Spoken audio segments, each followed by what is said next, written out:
Урматтуу бир туугандар, Кудай Таалам эгер кимдир бирөөгө мына ушул убакытка жетүүнү насип кылган болсо, эгерде ушул биз менен сиздердин чогуу олтуруубузга насип кылган болсо, демек Кудай Таалам бизге кайсы бир деңгээлде жакшылык каалагандыгын эске ала жүрүшүбүз абзел деп ойлойт элем. Анткени биздин сабактарыбызда сөзсүз түрдө ошол Кудай Таалам бизге жиберген шарияты, адам баласы канткенде бактылуу болот деген суроого жооп бере турган илимдин булагы айтылат деп мен айтып кетер элем.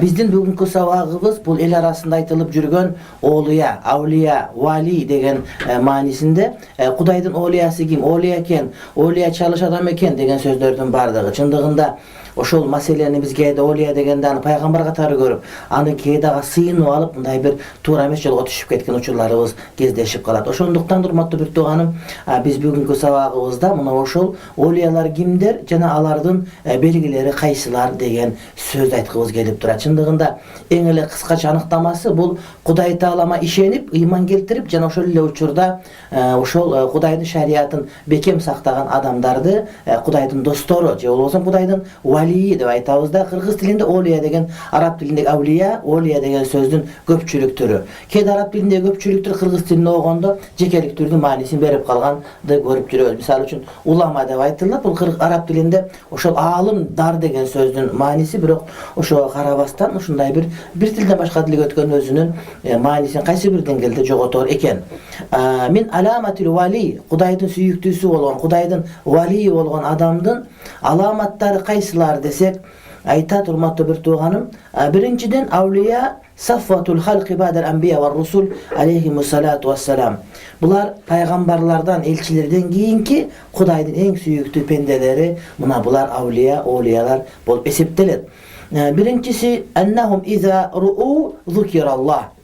Кудайдын сүйүктүү пенделери, ушундай адамдар, оолуялар, эгер ошол оолуя чын оолуя боло турган болсо, ошол адамды көргөндө башка адамдар Кудайды эстешет. Ошол адамдын сүйлөгөн сөзүнөн, жүргөн турганынан, кылган эткенинен, анын кылган амалдарынан, айылына чөйрө менен, адамдар менен болгон адам мамилесинен улам, ошону көргөндө Кудайды эстей турган болсо, Кудайды эстетүүгө шарт түзүп бере турган, өзүнүн кээ тегеш бири сүйлөгөн сөзү менен мындай бир мүмкүнчүлүк бере турган адамдар, булар оолуялар. Булардын биринчи шарты. Кудай Таалам Кур'ан-ы Каримде айтат: Ала инна аулия Аллахи ла хауфун алейхим ва ла хум яхзанун. Юнус сүрөсүнүн 62-нчи аятында билгиле, албетте Кудайдын сүйүктүү пенделери, оолуялары дейт, аларга эч кандай коркунуч жок, алар кыяматта капа дагы болушпайт дейт урматтуу бир тууганым. Ал эми Азирети Ибн Аббас мына ушул аятты окуп туруп, хумуллазина юзкаруллаху ли ру'ятихим. Алар ушундай адамдар, ушул аяттын маанисинен, аларды көргөндө Кудайды эстейсиң дейт. Демек, кайсы бир адамды көргөндө Кудайды эстей турган болсоңуз, Кудайды эстеткенге себепчи боло турган болсо, демек мына ошол адам оолуя, Кудайдын сүйүктүү пендеси деген маани келип чыгат. Азирети Яхья ибн Муаз разияллаху таала анху айтат: Ал-валию райхануллахи фил арди. Вали, оолуя, бул Аллах Тааланын жер бетиндеги райхан чөбү деди.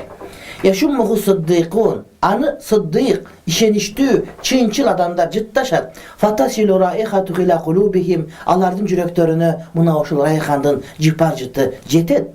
Фаяштакуна бихи иля маулахум. Ошол жыт жүрөктөрүнө жеткенде булардын Кудай Таалага болгон сүйүүсү болуп, алар ашык болушат. Ва яздадуна ибадатан ала тафаут ахлaqihim. Алардын адеп, ахлак, жүрүш туруш канчалык болбосун, ар кандай даражада болбосун, булардын бардыгынын ибадатка болгон мамилеси өзгөрүп жакшы жылат дейт. Тагыраак айтканда, Кудайдын сүйүктүү оолуясы болгон пенде, урматтуу бир тууганым, бул чыныгы такыба пенде, ошону көргөндө адам жакшы бир жыттагандай болуп, ошол жүрөккө жеткенде Кудай Таалага болгон сүйүү козголуп, адамдардын кандай гана социалдык абалы, кандай гана интеллектуал деңгээли, кандай гана диний билими болбосун, ошол адамдардын бардыгы Кудай Тааланын мындай бир ибадаттын ашыгып, Кудайды көргөнгө ашыгып, чыныгы момун пендеге айланышат дейт да. Адамдар ар кандай, чындыгында, мисалы үчүн райхан жытап келип жыттай турган болсок, жакшы жытты.